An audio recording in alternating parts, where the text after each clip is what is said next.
Bab 1371, Bab 1370 Masalah baru. 3 hari kemudian, pagi yang lain telah tiba. Miao Kun, Zhao Yu, dan yang lainnya berada di atas kapal pesiar yang baru saja melalui pertempuran berdarah, perlahan-lahan meninggalkan dermaga di pantai utara Pulau Miracle. Segalanya berjalan sesuai dengan yang diharapkan Jake. Pihak Inggris tidak meminta mereka diekstradisi ke Inggris untuk diselidiki. Seperti yang telah diakui Scott dan Simone, ditambah dengan pernyataan beberapa tentara bayaran yang masih hidup, pihak Inggris sudah mengetahui seluk-beluk seluruh masalah ini. Karena status dan latar belakang khusus Miao Kun dan yang lainnya, agar tidak menimbulkan terlalu banyak masalah, perintah amnesti raja dikirim sehari sebelumnya, sehingga mereka diizinkan pergi dalam waktu kurang dari seminggu. Dengan deru mesin, Zhao Yu yang sedang bersandar di pagar dek dapat melihat seluruh pulau dengan jelas. Ketika kapal pesiar berlayar di sepanjang tepi pulau, ia bahkan dapat melihat sebagian kecil kastil. Meski terjadi ledakan dan serangan rudal, kastil tersebut tidak hancur total. Masih ada sebagian kecil yang belum runtuh. Namun, bagian kecil yang masih berdiri ini hanya dapat menyoroti kekejaman pertempuran sengit itu. Hati manusia tidak dapat diprediksi dan dipenuhi dengan niat membunuh. Mengingat pengalamannya di seluruh pulau jejak yang menakjubkan, Zhao Yu merasa seolah-olah baru saja bermimpi panjang, seolah-olah malam pertempuran sengit itu hanyalah mimpi buruk. Akan tetapi, Nona Jasmine, Giai Zoichiro, Sisai, Qiang Te, Si Wei, dan begitu banyak prajurit serta musuh semuanya telah tewas di pulau ini, hal yang membuat Zhao Yu tiba-tiba menyadarinya. Ini adalah pertempuran paling dahsyat yang pernah dialaminya. Rudal, ledakan, senapan mesin berat, tabrakan kapal, penyelaman, hiu. Hampir semua jenis pertempuran ada. Dia tidak punya kesan mendalam saat itu, tetapi setelah memikirkannya, Zhao Yu merasa itu tidak dapat dipercaya. Namun, meskipun akhir ceritanya tidak buruk, Zhao Yu menyadari kekurangannya sendiri. Dia tahu bahwa jika bukan karena benda kuat yang dimilikinya, dia tidak akan mampu bertahan hidup dari insiden Pulau Ajaib bahkan jika dia telah mati 1000 kali. Jika dia tidak menggunakan penguat energi, dia mungkin tidak akan bisa mengalahkan salah satu tentara bayaran. Kadangkala, bahkan setelah menggunakan booster, dia masih belum sebanding dengan mereka. Jadi, Zhao Yu berpikir dalam hatinya, di masa mendatang, jika dia ingin melangkah ke tahap yang lebih tinggi, dia harus memperkuat kualitas dirinya sendiri. Keterampilan bertarung yang dikuasainya jelas tidak cukup untuk memenuhi kebutuhannya saat ini. Ia harus menerima pelatihan yang lebih profesional untuk meningkatkan kemampuannya. Orang yang meninggalkan kesan terdalam pada Zhao Yu adalah agen Korea, Li Bencheng. Dia tidak terlihat sangat kuat, tetapi keterampilan bertarung dan membunuh yang dimilikinya berada di luar imajinasi orang biasa. Jika suatu hari dia bisa mencapai levelnya, itu akan sungguh luar biasa. Saat Zhao Yu sedang memikirkan masalahnya sendiri, Sai Wanba angkat bicara, bagaimana? Menurutku, kita akan segera bisa pulang, kan? JK, jangan berpikir bahwa analisismu benar. Aku akan mengatakan yang sebenarnya. Alasan mengapa kami dapat menerima amnesti begitu awal sepenuhnya karena hubungan pribadiku dengan Senator Carter. Tanpa mediasinya, kami pasti akan diekstradisi ke London dan menghabiskan beberapa hari di penjara. Apapun yang terjadi, aku tetap khawatir dengan Inggris.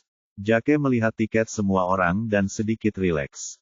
Ia berkata, bagus, setidaknya mereka tidak mengatur penyewaan pesawat untuk kita atau pesawat pribadi. Dan kita tidak berada di penerbangan yang sama. Hehe, kamu terlalu banyak berpikir. Miao Kun tertawa. Mereka sudah menderita cukup lama. Mereka tidak ingin menimbulkan masalah lagi. Ya, apa yang sedang kamu pikirkan?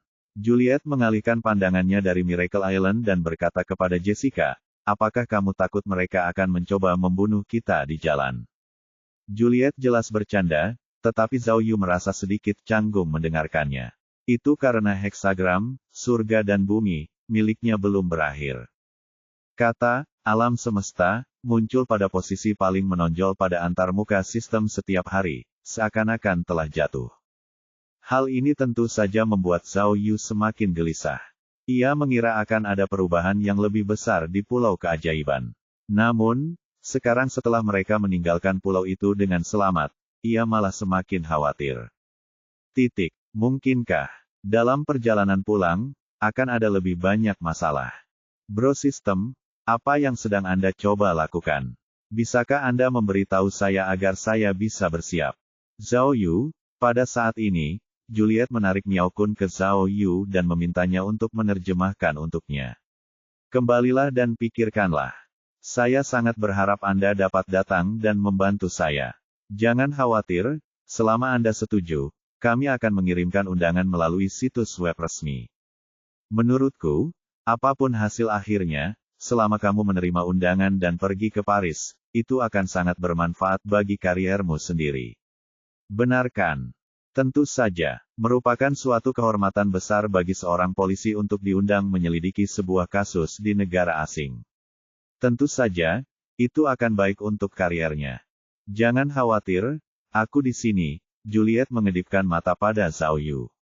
Aku akan menjaminmu mendapatkan perlakuan terbaik di Prancis, dan aku bahkan bisa mengatur agar kamu memiliki polisi tercantik sebagai asistenmu. Mata Zhao Yu berbinar. Dia sangat bahagia. Pergi, Miao Kun bergegas datang dan membuat masalah. Kamu bisa membayar lebih banyak uang, tapi jangan wanita. Bukan hanya kasus pembunuhan dengan lukisan cat minyak. Juliet mengabaikan Miao Kun, karena tahu bahwa Zhao Yu dapat memahaminya. Sebenarnya, di bawah kepemimpinan Green, saya telah berhubungan dengan orang yang bertanggung jawab atas setiap kasus aneh. Jika Anda dapat memecahkan kasus kami, saya yakin nama Anda akan segera menyebar ke seluruh dunia. Ketika saatnya tiba, orang-orang itu akan berinisiatif mengundang Anda ke negara mereka untuk memecahkan kasus ini.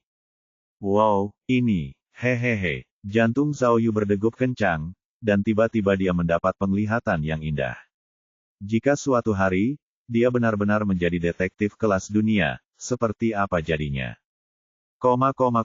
Setelah meninggalkan Miracle Island dengan perahu dan kembali ke ibu kota Fiji, Suva, rombongan tersebut tidak terburu-buru ke bandara. Sebaliknya, mereka pergi ke rumah sakit kerajaan setempat untuk menjenguk Yusuf dari Arab. Luka yang dialami Yusufu memang tidak ringan. Lengan kanannya hampir hancur total akibat tungku, dan ia harus menjalani 2 kali operasi sebelum tulangnya pulih. Selain itu, ia telah terkena tembakan 2 kali, yang hampir mengenai bagian vitalnya. Namun, Yusufu tetap saja lucu seperti biasanya. Dia tidak hanya mengobrol dengan teman-temannya, tetapi dia juga berjanji kepada Zhao Yu bahwa jika Zhao Yu mengalami masalah di Timur Tengah di masa mendatang, dia pasti akan berusaha sebaik mungkin untuk menjadi tuan rumah. Karena waktu penerbangan mereka berbeda, pesawat Miao Kun dan Zhao Yu lepas landas terlebih dahulu. Mereka berpamitan dengan Yusufu dan teman-temannya, lalu menuju Bandara Internasional Suwa untuk pulang. Namun, saat dia menaiki pesawat, Zhao Yu masih tampak gelisah. Dia tidak mengerti. Dia sudah berada di pesawat kembali ke negaranya, jadi mengapa, surga dan bumi, itu menolak untuk berakhir apapun yang terjadi. Mungkinkah bahaya sesungguhnya ada di pesawat? Zhao Yu tidak berani membuang waktu. Dia segera menyiapkan bola evakuasi darurat, parasut, pesawat terbang, dan peralatan lainnya jika terjadi keadaan darurat. Untuk berjaga-jaga, dia menyalakan detektor tak terlihat baru dan memeriksa pesawat dari ujung kepala sampai ujung kaki. Setelah memastikan tidak ada peringatan bahaya, dia akhirnya duduk di pesawat bersama Miao Kun. Dengan ledakan keras, pesawat itu dengan cepat melompat ke langit biru dan terbang ke barat. Melihat pesawat lepas landas dengan lancar dan semuanya normal, Zhao Yu akhirnya merasa sedikit lega. Ia bersandar di kursinya dan bersiap untuk beristirahat. Akan tetapi, saat dia menutup matanya, dia tiba-tiba membukanya lagi. Tiba-tiba, dia teringat sesuatu yang penting. Mungkinkah keengganan heksagram, langit dan bumi, untuk berakhir ada hubungannya dengan masalah ini? Bab 1372, Aku Ingin Dilatih. Beberapa jam kemudian, tibalah malam yang baru. Tiket pesawat yang dipesan Inggris untuk Miao Kun dan Zhao Yu akan terbang dari Suwa ke Xiangjiang, Tiongkok. Keduanya harus pindah ke Xiangjiang untuk kembali ke ibu kota. Kurang dari 1 jam sebelum pesawat mendarat di Bandara Internasional Xiangjiang.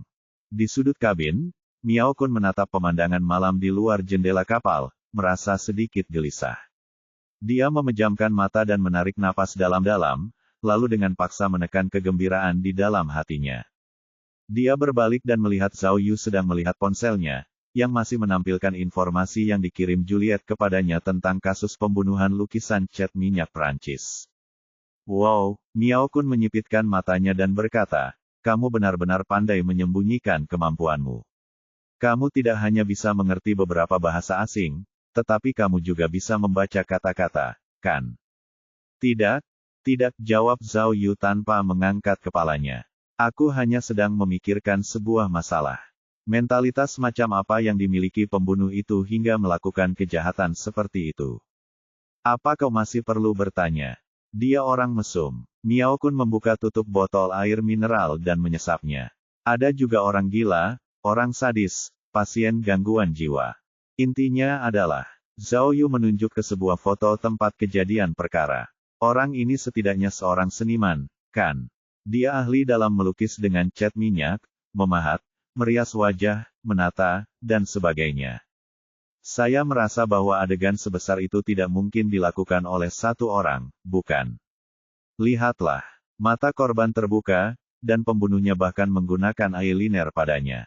Pembunuhnya jelas seorang seniman. Jika kita dapat mengetahui alasan pembunuhannya, kita mungkin dapat memecahkan kasusnya. Cukup, Zhao kecil. Miao Kun menyingkirkan air mineral dan berkata dengan serius, kamu harus tenang dulu. Juliet tidak banyak bicara, dan kamu hanya mendengarkan. Jangan tertipu oleh janji-janji konsultan satuan tugas khusus dan polisi wanita cantik itu. Tidak semudah yang Anda kira untuk menangani kasus di negara asing. Perbedaan budaya, kesulitan komunikasi, dan kurangnya otoritas. Jika Anda tidak berhati-hati, Anda akan dipermainkan oleh mereka. Orang asing tidak mendorong pendeta asing untuk melantunkan mantra. Aku tahu apa yang dipikirkan Juliet. Dia hanya ingin menggunakan kecerdasanmu untuk membantunya bangkit. Setelah memecahkan kasus pembunuhan dengan lukisan cat minyak, kamu bisa menjadi terkenal, tetapi keuntungan yang akan dia dapatkan pasti jauh lebih besar dari milikmu. Miao Kun berkata dengan sungguh-sungguh, jangan dengarkan Juliet. Semua polisi di dunia punya rasa malu. Jika kamu membantu mereka memecahkan kasus, mereka hanya akan membencimu, iri padamu, dan menganggapmu telah menghina mereka. Jika kamu tidak dapat memecahkan kasus, kamu harus tahu bagaimana mereka akan meremehkanmu dan memukulmu saat kamu terpuruk. Ya, aku mengerti. Zhao Yu meletakkan ponselnya dan tersenyum. Meskipun kata-kata Miao Kun sedikit dilebih-lebihkan, itu benar. Zhao Yu pernah mengalaminya sebelumnya. Jadi, nak, Miao Kun terus menasihatinya, mari kita fokus pada pekerjaan kita saja. Kamu sangat luar biasa, akan ada banyak tempat di masa depan di mana kamu harus berkontribusi pada negara. Ayah mertua, Zhao Yu tersenyum tipis. Apakah kamu benar-benar berpikir bahwa dinas rahasia akan lebih cocok untukku? Aku baru tahu apakah itu cocok setelah aku mencobanya. Kata Miao Kun, tetapi menurutku pribadi kamu memang punya potensi untuk menjadi agen khusus. Setidaknya sampai sekarang, kamu tidak pernah mengecewakanku. Sebaliknya, kamu sering membuatku terkejut. Oh tidak, itu mengejutkan. Miao Kun menatap Zhao Yu dengan serius dan berkata, dari semua orang baik yang pernah kulihat, tidak ada seorang pun yang bisa berenang di bawah air dalam waktu yang lama tanpa peralatan apapun.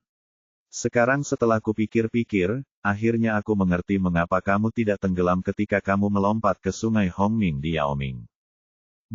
Zhao Yu berbohong, aku harus berterima kasih kepada ayahku. Aku terlalu miskin saat masih muda, jadi ayahku memaksaku pergi ke sungai untuk menangkap ikan. Jika aku tidak bisa menangkap satu keranjang sehari, dia tidak akan mengizinkanku naik. Zhao Yu. Miao Kun jelas tidak ingin mendengar penjelasan Zhao Yu, jadi dia berkata, aku akan mengatakan hal yang sama. Memecahkan kasus adalah keahlianmu, tetapi itu tidak akan memengaruhi pekerjaanmu sebagai detektif jika kamu bergabung dengan dinas rahasia. Begini saja, sebenarnya, Banyak kejahatan tingkat internasional yang memerlukan keterlibatan orang-orang dengan kualitas detektif seperti Anda. Itu jauh lebih sulit daripada memecahkan kasus pembunuhan biasa. Jika kamu datang untuk membantu, aku pasti akan membiarkanmu menangani tugas yang paling cocok untukmu. Aku pasti tidak akan memaksamu melakukan hal-hal yang tidak ingin kamu lakukan. Zhao Yu mendengarkan kata-kata Miao Kun dengan saksama. Dia sudah tergoda. Zhao Yu, aku memilihmu bukan karena kau menantuku, tetapi karena aku pikir kau sama sepertiku, tipe orang yang suka tantangan dan tidak takut badai.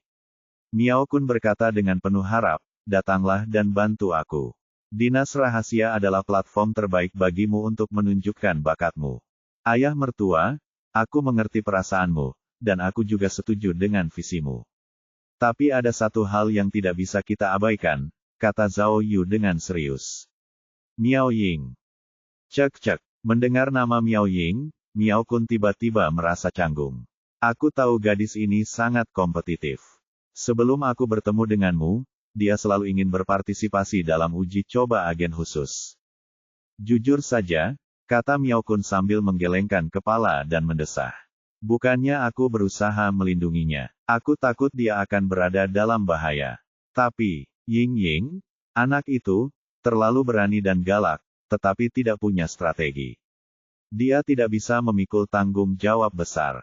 Agen khusus dan pembunuh bayaran itu berbeda. Keberhasilan dan kegagalan tidak ditentukan oleh kekuatan. Di saat-saat khusus, kita seringkali perlu bersikap fleksibel. Hanya orang-orang yang tidak tahu malu seperti kita yang lebih cocok, kata Miao Kun. Apa-apaan ini? Zhao Yu tidak bisa berkata apa-apa. Apakah kamu memujiku atau menghinaku?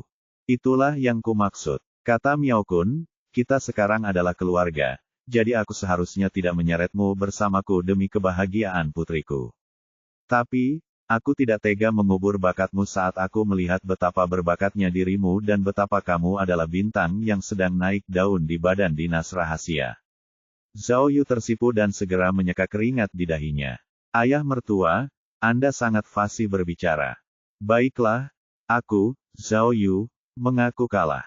Ada pepatah di dunia seni bela diri, kenali pahlawan dan hargai pahlawan. Karena ayah mertua sangat menghargaiku, maka tidak pantas bagiku untuk berpura-pura bodoh. Zhao Yu menangkupkan tinjunya dan berkata, setelah kita kembali, bantu aku mengajukan perintah pemindahan. Oh, benarkah? Hebat. Miao Kun sangat gembira. Ia menepuk bahu Zhao Yu dan berkata, bagaimana dengan ini?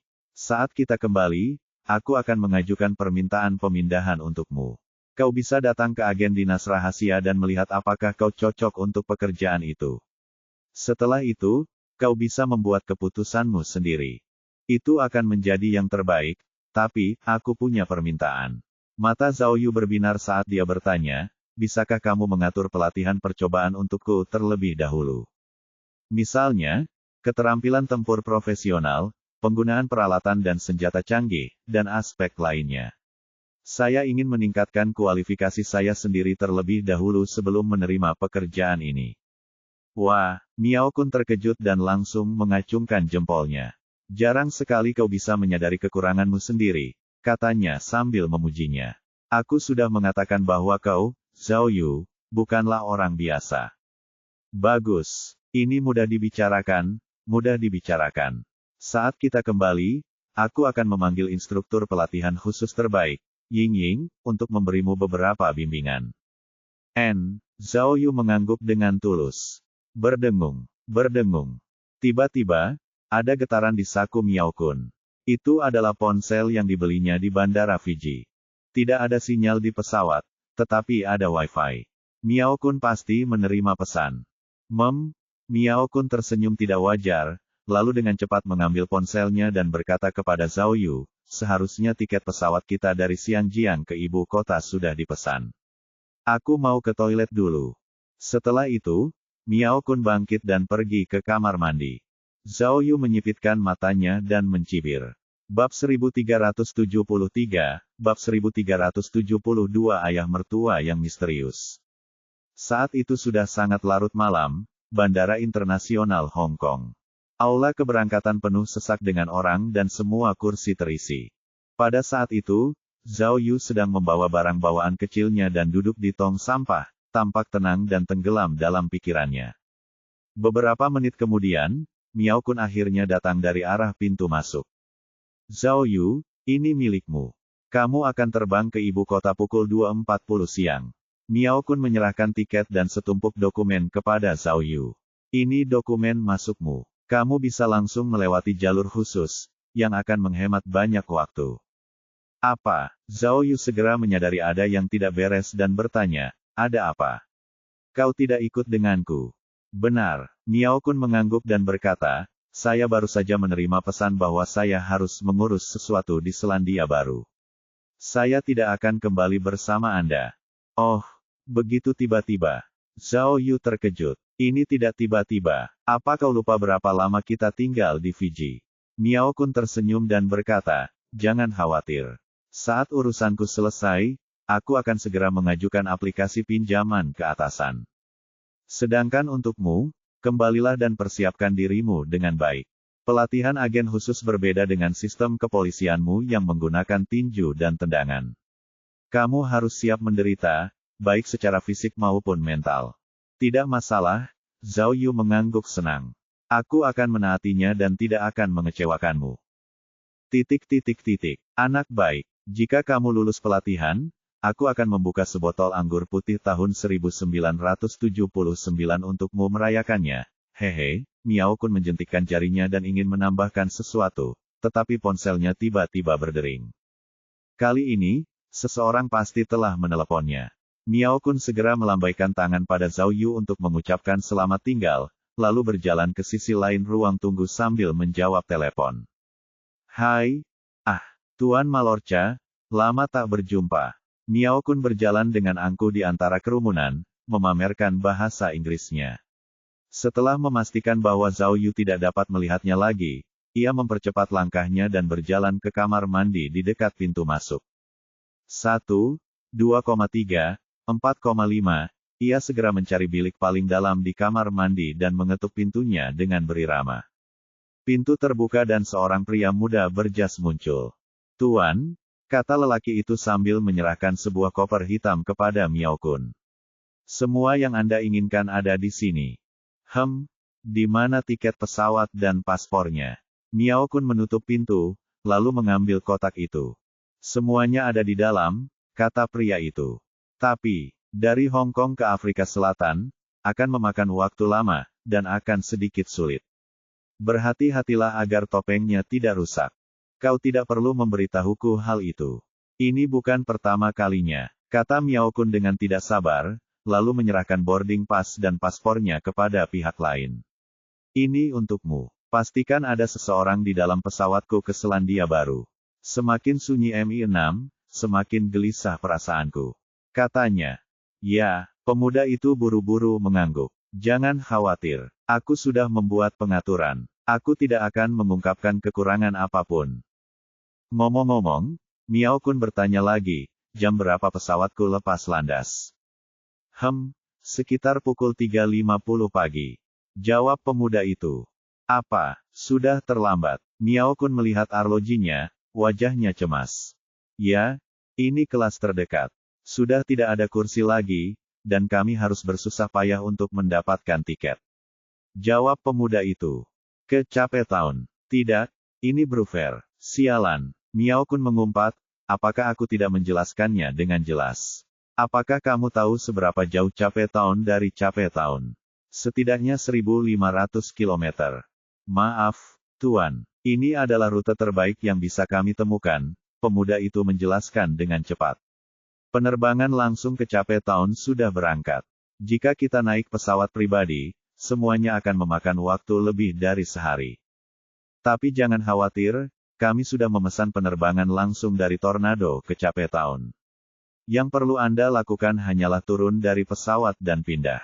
Tidak akan menyita waktu Anda. Baiklah, kemalangan mungkin merupakan berkah, dan keberuntungan mungkin merupakan malapetaka. Mari kita lihat apakah aku akan mengalami nasib seperti itu. Miao Kun melihat arlojinya dan berkata, jadi, Aku akan membutuhkan waktu 16 jam untuk sampai di sana. Hampir, ini yang tercepat. Pemuda itu berkata, Tuan, kami punya kantor di Afrika Selatan.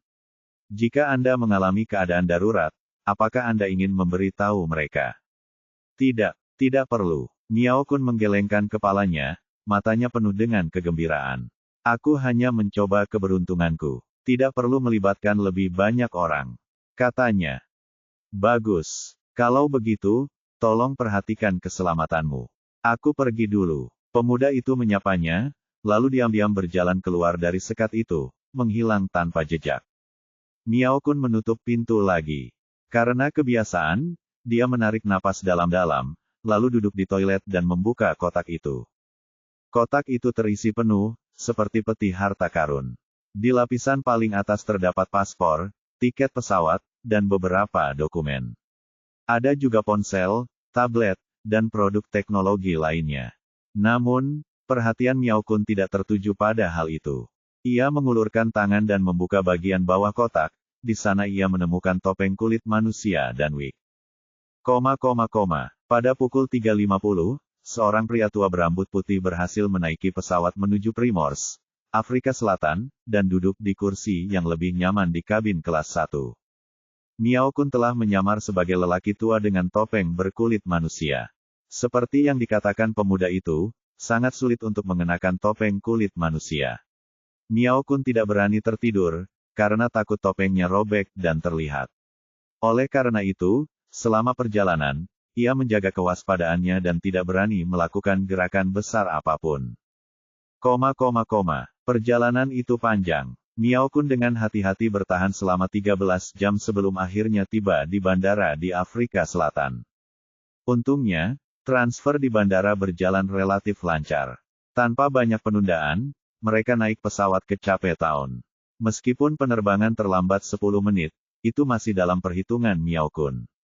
Meskipun kali ini bukan kelas utama, tidak banyak penumpang di pesawat. Miao Kun bertahan dan akhirnya berhasil bertahan selama 2,5 jam sebelum mereka tiba di bandara Cape Town. Langkah selanjutnya adalah prosedur bea cukai normal. Setelah menggunakan tanda pengenal khusus yang dibuat khusus oleh dinas rahasia untuknya, ia segera memasuki perbatasan. Ada perbedaan waktu 6 jam antara Afrika Selatan dan Cina. Saat pesawat tiba, hari masih sore. Sebenarnya, Miao Kun merasakan gatal yang tak tertahankan di wajahnya. Rasa gatal itu sudah mencapai batasnya jika memakai topeng. Namun, di saat yang genting itu, dia masih menggertakkan giginya dan bertahan. Setelah meninggalkan bandara, ia segera naik taksi dan meminta sopir untuk menuju ke sebuah bank di pusat kota Cape Town. Bank itu sangat terkenal di dunia internasional. Bank Standard Charter yang terkenal di Inggris Raya. Miao Kun sedang menuju kantor pusat Standard Charter Bank di Afrika Selatan. Saat mobil berhenti di pintu masuk bank, Miao Kun melihat ke atas gedung bank, dan matanya segera tertuju pada ikon logo bank tersebut, yang sama persis dengan yang dilihatnya pada generator tempat Grim mengubur berlian palsu itu. Bab 1374, Kode Pamungkas.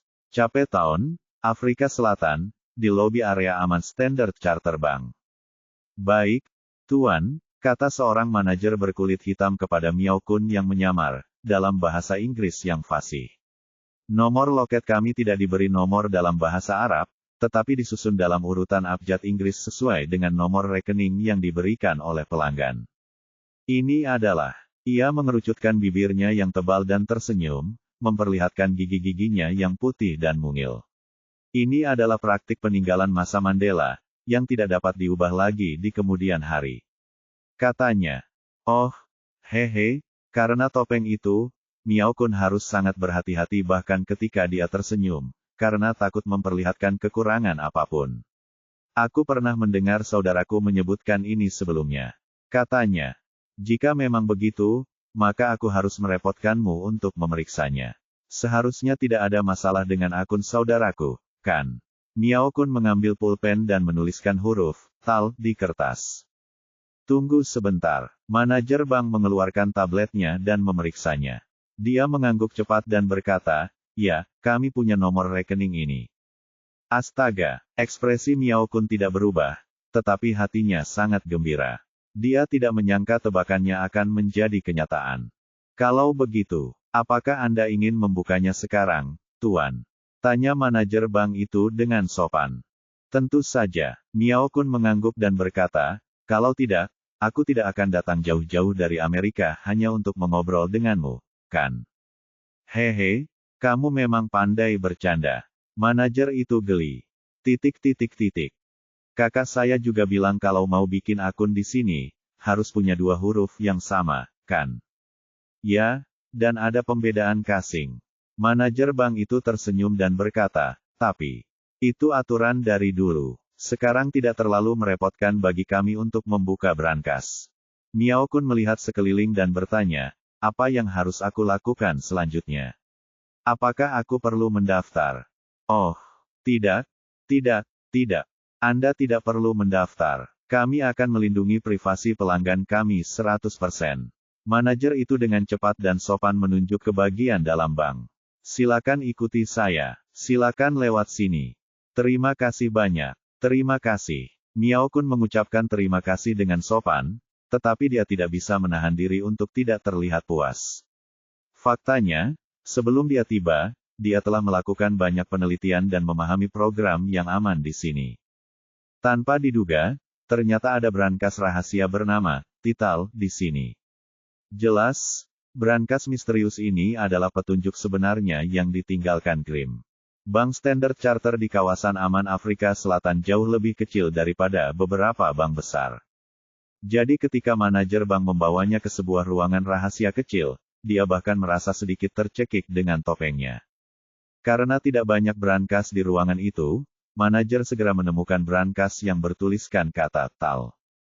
Pada saat ini, Miao Kun akhirnya mengerti mengapa Grimm menyembunyikan berlian palsu di generator pasang surut tanpa menggunakan kata pasang surut sebagai kata sandinya. Hal ini dikarenakan Standard Charter Bank memiliki peraturan untuk membuka rekening. Rekening harus memiliki 2 huruf yang identik dan harus dibedakan berdasarkan besarnya.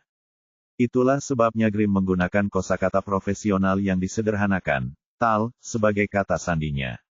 Justru karena inilah Miao Kun dapat mencium petunjuk tersembunyi di balik warna hijau dan mengejarnya sampai ke sini. Tuan, manajer itu membuka keyboard kuno di bawah brankas dan berkata kepada Miao Kun, silakan masukkan kata sandinya sekarang. Oh, oke. Miao Kun mendekati brankas dan memeriksa papan ketik kuno itu. Papan ketik itu mirip dengan papan ketik modern, dengan huruf dan angka di atasnya. Karena topeng itu tidak bisa mengeluarkan keringat Miao Kun mengalir ke leher dan tulang selangkanya, membasahi bajunya di depan dadanya. Itu sangat tidak nyaman. Namun, Miao Kun tidak peduli dengan hal lain saat ini. Dia menarik napas pelan dan mengusap-usap kedua tangannya dengan tidak wajar di sisi bajunya. Kemudian, dia menahan napas dan menekan deretan huruf dan angka, GDWP 2056, di keyboard. Rangkaian huruf dan angka ini adalah kata sandi berlian yang ditinggalkan Grimm, dan juga kata sandi yang ditulis setelah Tal pada kotak generator yang menyembunyikan berlian palsu tersebut. Miao Kun yakin bahwa karena Tital adalah nomor akun, GDWP 2056 di belakangnya pastilah kata sandinya. Pada saat ini, dia mengetik serangkaian huruf dan angka pada keyboard tanpa bergerak. Setelah selesai mengetik, dia menahan napas dan menatap 2 lampu merah di brankas. Wuss! Saat brankas berbunyi, salah satu lampu merah berubah menjadi hijau. Wah! Miao Kun mengangkat tangannya dengan gembira. Tepat saat dia hendak menyentuh brankas, dia melihat bahwa masih ada lampu merah di brankas yang belum berubah menjadi hijau. Oh! Miao Kun tiba-tiba mengerti. Dia segera mengeluarkan sidik jari dari sakunya dan berkata kepada manajer, kakakku sudah meninggal, jadi aku memakai sidik jarinya. Seharusnya sesuai dengan aturan, kan? Baiklah.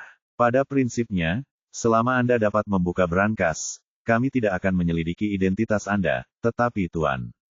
Manajer itu berkata dengan canggung, apakah Anda melakukan kesalahan? Seperti yang Anda lihat, yang perlu Anda buka adalah loker generasi pertama bank kami. Saat itu, kunci digunakan, dan tidak perlu memasukkan sidik jari. Petik 2. Tubuh Miao Kun bergetar seperti tersambar petir. Dia tidak menyangka bahwa dia tidak akan bisa mengerjakan pekerjaan rumahnya dengan baik.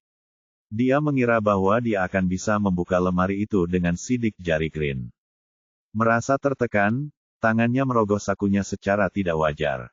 Namun, bagaimana mungkin dia bisa memiliki kunci di sakunya? Tuan, manajer itu bertanya dengan cepat, apakah Anda salah mengingat saudara Anda? Apakah dia yang memberi Anda kuncinya? Ini. Sebenarnya, wajah Miao Kun dipenuhi keringat, tetapi karena dia mengenakan topeng, tidak ada yang bisa melihatnya.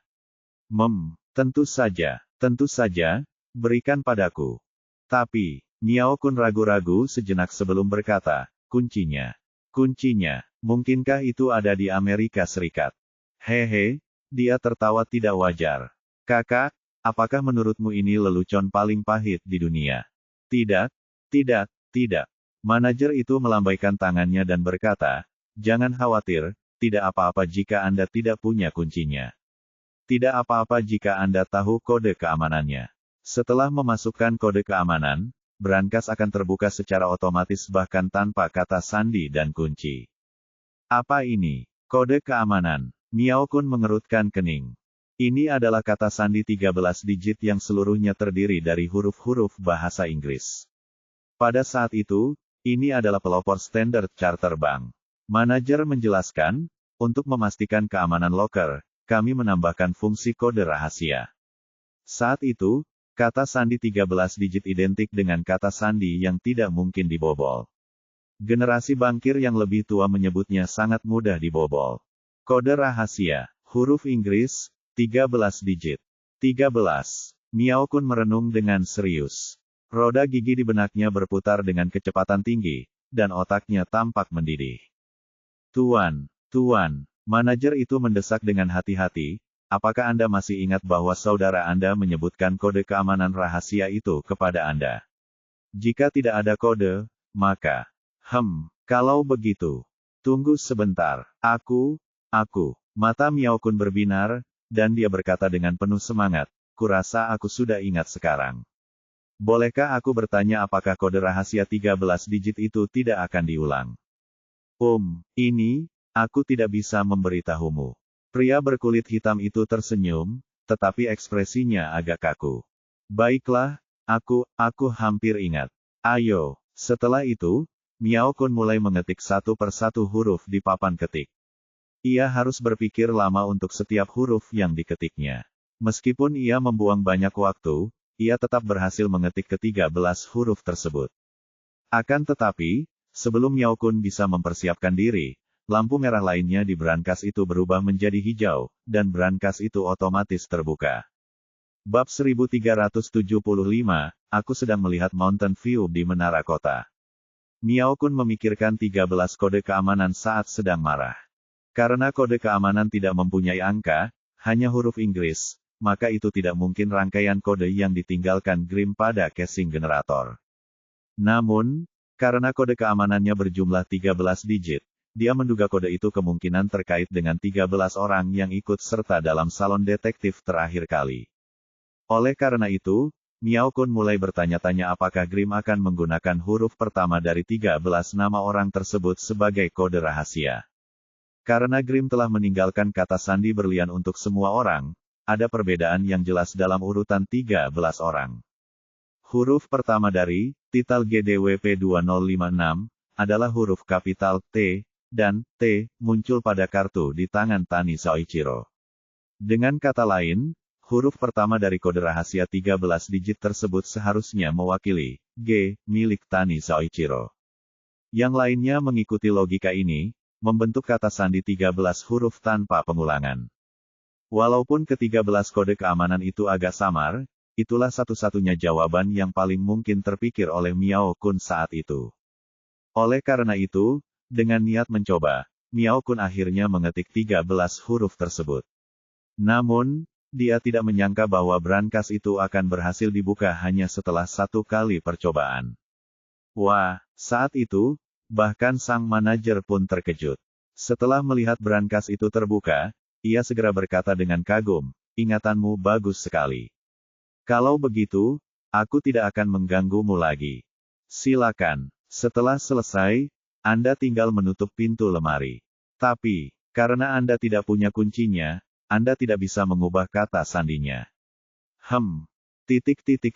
Pada saat itu, Miao Kun tidak mau mendengarkan omong kosong orang lain. Dia menatap pintu lemari yang terbuka, matanya hampir berdarah. Oh, silakan saja. Manajer itu tahu bahwa Miao Kun sedang terburu-buru, jadi dia segera berbalik dan meninggalkan ruang rahasia itu. Wah, melihat tidak ada seorang pun di sekitar, Miao Kun menggosok kedua telapak tangannya dengan penuh semangat. Telapak tangannya sudah dipenuhi keringat, seolah-olah baru saja dicuci. Pada saat ini, dia bahkan bisa mendengar detak jantungnya sendiri. Darah di tubuhnya tampak mendidih. Grim, apakah kamu pernah berpikir bahwa aku, Miao Kun, akan menjadi orang yang memecahkan teka-teki berlianmu? Saya khawatir Anda tidak mengharapkan ini, bukan? Tahukah kamu, berapa banyak pekerjaan yang telah kulakukan untuk berlian itu? Meskipun dia tidak segila si Wei, dia tidak jauh berbeda. Aku tahu dengan kepribadianmu, kau tidak akan pernah menyerahkan berlian itu kepada pemerintahmu. Saudara-saudaramu sudah mati, dan kau akan menggunakan berlian itu untuk membalas dendam. Hehehe, Bacari yang menggelikan itu, apakah dia pikir dia bisa menyembunyikannya dariku? Dia mengatakannya dengan tenang dan alami. Apakah dia pikir aku akan percaya omong kosongnya? Jika Badan Intelijen Inggris telah memperoleh berlian itu, bagaimana mereka bisa berusaha keras bekerja sama dengan Grim? Terlebih lagi, si Wei juga bukan orang yang tidak berguna. Jika berlian itu diambil kembali oleh pemerintah Inggris, dia pasti akan mendengar kabar. Mengapa dia harus bertarung dengan hijau selama bertahun-tahun? Tidak mungkin baginya untuk melakukan semua yang dia bisa untuk menggelar adegan yang menggemparkan seperti itu di Pulau Jejak yang menakjubkan. Hahaha, segala sesuatu sudah ditakdirkan. Berlian, aku datang. Dalam kegembiraannya, Miao Kun akhirnya membuka brankas dan mengeluarkan kotak logam persegi panjang. Akan tetapi, saat kotak logam itu ditarik keluar, Miao Kun tiba-tiba membeku, seolah-olah dia tersengat listrik. Tidak. Setelah melihat situasi di dalam kotak, suasana hatinya langsung jatuh dari puncak gunung ke dasar. Bahkan terjun payung tidak akan secepat itu. Kotak logam itu benar-benar kosong. Tidak, itu tidak mungkin. Miao Kun mengulurkan tangannya ke dalam kotak, tetapi dia tidak dapat menemukan apapun. Karena tidak mau menyerah, dia membungkuk dan menundukkan kepalanya lagi. Dia hampir memasukkan wajahnya ke dalam brankas, tetapi hanya ada udara yang tersisa di dalam brankas. Tidak. Oh, melihat hasil yang mengecewakan ini, Miao Kun merasakan sakit yang tajam di hatinya. Dia segera mengulurkan tangan dan memegang dadanya. Akan tetapi, saat jantungnya baru tenang, kepalanya mulai berdengung lagi, membuatnya merasa pusing dan hampir pingsan.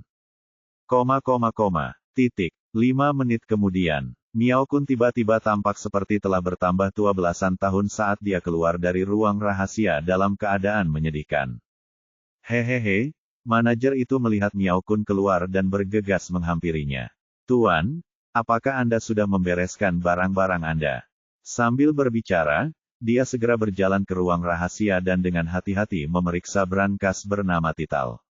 Ketika dia melihat brankas itu tertutup, dia kembali ke Miao Kun dengan ekspresi lega, siap mengantar tamu itu keluar. Miao Kun membuka mulutnya dan bertanya dengan ragu-ragu, meskipun agak kasar, aku tetap ingin bertanya, apakah ada yang baru-baru ini menyentuh brankas saudaraku? Ini. Wajah manajer itu tiba-tiba menjadi lebih gelap. Tolong jangan membuat lelucon seperti itu, Tuan. Anda harus tahu aturan kami. Saya tidak akan pernah mengungkapkan informasi terkait apapun kepada Anda. Saya mengerti. Miao Kun menghela nafas. Bukan hanya saya, bukan hanya karyawan Standard Charter Bank, bahkan jika General Manager atau Chairman datang, mereka pasti tidak akan mengungkapkannya. Reputasi kami adalah yayasan kami. Baiklah, aku tahu. Miao Kun melambaikan tangannya dan berbalik untuk pergi. Jaga diri, Kami menyambut Anda lagi. Manajer itu mengucapkan selamat tinggal dengan sopan, tetapi Miao Kun tidak dapat mendengar apapun lagi. Begitu keluar dari bank, Miao Kun langsung merasakan hiruk-pikuk kota. Bahkan matahari di atas kepalanya pun menyilaukan. Mendesah. Ia mendesah panjang, merasakan gatal di wajahnya semakin tak tertahankan, jadi ia berjalan masuk ke gang kecil di samping gedung bank. Ketika ia melihat tidak ada seorang pun yang memperhatikan di gang itu, ia akhirnya melepaskan topeng kulit manusia itu. Saat ia melepas maskernya, ia langsung merasa jauh lebih rileks. Namun, karena ia masih perlu menggunakannya saat meninggalkan negara itu, ia tidak membuang maskernya, tetapi dengan hati-hati memasukkannya ke dalam kopernya. Ia menyeka keringat di wajahnya dan sisa-sisa topengnya, lalu meneguk sebotol penuh air mineral. Baru pada saat itulah ia akhirnya merasa bahwa hatinya tidak lagi tercekik seperti sebelumnya.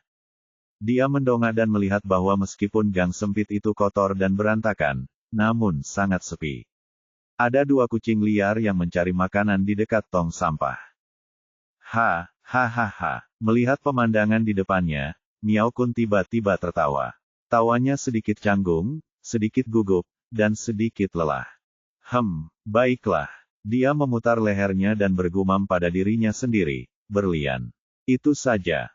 Ada saatnya dalam hidup yang harus Anda miliki, tetapi tidak ada saatnya dalam hidup yang tidak dapat Anda paksakan. Dia sudah tua dan tidak bisa bersikap keras kepala lagi. Si Wei adalah contoh yang baik baginya. Mungkin melepaskan adalah pilihan yang baik. Dengan pemikiran itu, Miao Kun akhirnya merasa lega. Ia mulai menyenandungkan lagu Strategi Kota Kosong, sebuah lagu opera Tiongkok. Saya melihat Mountain View di menara gerbang kota, dan saya mendengar kekacauan di luar kota. Sambil bersenandung, ia berjalan keluar gang dan mulai berjalan di sepanjang trotoar. Namun, semakin ia bernyanyi, semakin ia ketagihan. Semakin ia bernyanyi, semakin bersemangat ia. Meskipun kota itu bising, suaranya semakin keras. Bendera itu berkibar di udara, jadi itu adalah angkatan darat yang dikirim oleh Sima. Saat bernyanyi, ia bahkan menyingsingkan lengan baju dan berpose seolah-olah sudah berada di atas panggung. Ia benar-benar tenggelam dalam nyanyiannya. Saya juga sudah mengirim orang untuk menyelidiki, dan mereka mendengar bahwa Sima sedang memimpin pasukan ke barat. Dididi. Saat Miao Kun asyik mendengarkan lagunya, telepon genggamnya tiba-tiba berdering. Halo. Miao Kun menjawab telepon, tangannya masih membuat gerakan seperti penyanyi opera. Halo, ayah mertua, apakah Anda sudah sampai di Selandia Baru? Suara Zhao Yu terdengar dari telepon. Apakah perjalananmu berjalan lancar? Oh, Zhao Yu, aku di sini. Kau di sini juga, kan? Tanya Miao Kun. Ya, aku lega melihatmu di sini. Kata Zhao Yu. Aku merasa gelisah sepanjang perjalanan ke sini. Aku takut Inggris akan datang dan membuat masalah bagi kita. Aku baik-baik saja, jangan khawatir. Baiklah, selamat beristirahat. Aku masih punya urusan yang harus didiskusikan, kata Miao Kun. Baiklah, lakukan saja pekerjaanmu. Baguslah kalau kamu baik-baik saja, hehe. Tepat saat Zhao Yu selesai berbicara, Miao Kun hendak menutup telepon ketika Zhao Yu tiba-tiba menambahkan, ngomong-ngomong, ayah mertua, ada sesuatu yang ingin kukatakan padamu. Oh, ada apa? Miao Kun bertanya dengan santai. Strategi kota kosong, yang kau nyanyikan sungguh bagus. Jika ada kesempatan di masa depan, tolong ajari aku. Hehehe. Miao Kun tertawa dan berkata, aku hanya bernyanyi untuk bersenang-senang. Kenapa aku harus menganggapnya serius? Tiba-tiba, Miao Kun menyadari ada yang tidak beres. Ia merasa seperti tersengat arus listrik, dan hampir terjatuh ke tanah. Bab 1376, apa yang kau lakukan di sini? Apa yang baru saja kau katakan? Miao Kun terkejut. Dia berteriak di telepon, Zhao Yu, apa maksudmu? Kamu di mana? Hei.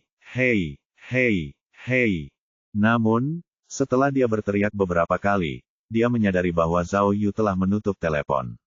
Brengsek. Miao Kun menatap ponselnya dan memikirkan sesuatu. Ia segera memeriksa dirinya sendiri dari ujung kepala sampai ujung kaki, berpikir bahwa Zhao Yu telah mengganggunya. Namun, dia segera menyadari ada yang tidak beres. Saat saya di Bandara Xiangjiang, saya sudah melakukan pemeriksaan menyeluruh. Mustahil bagi saya untuk tidak tahu bahwa seseorang telah memasang alat penyadap pada saya. Kemudian, dia mengambil ponselnya dan menekan tombol kembali untuk menelepon Zhao Yu kembali. Dia ingin bertanya lebih rinci kepada Zhao Yu. Namun, baru setelah dia menempelkan ponselnya ke telinganya, dia tiba-tiba menyadari sesuatu. Astaga, apakah Zhao Yu? Apakah dia datang ke Afrika Selatan bersamaku?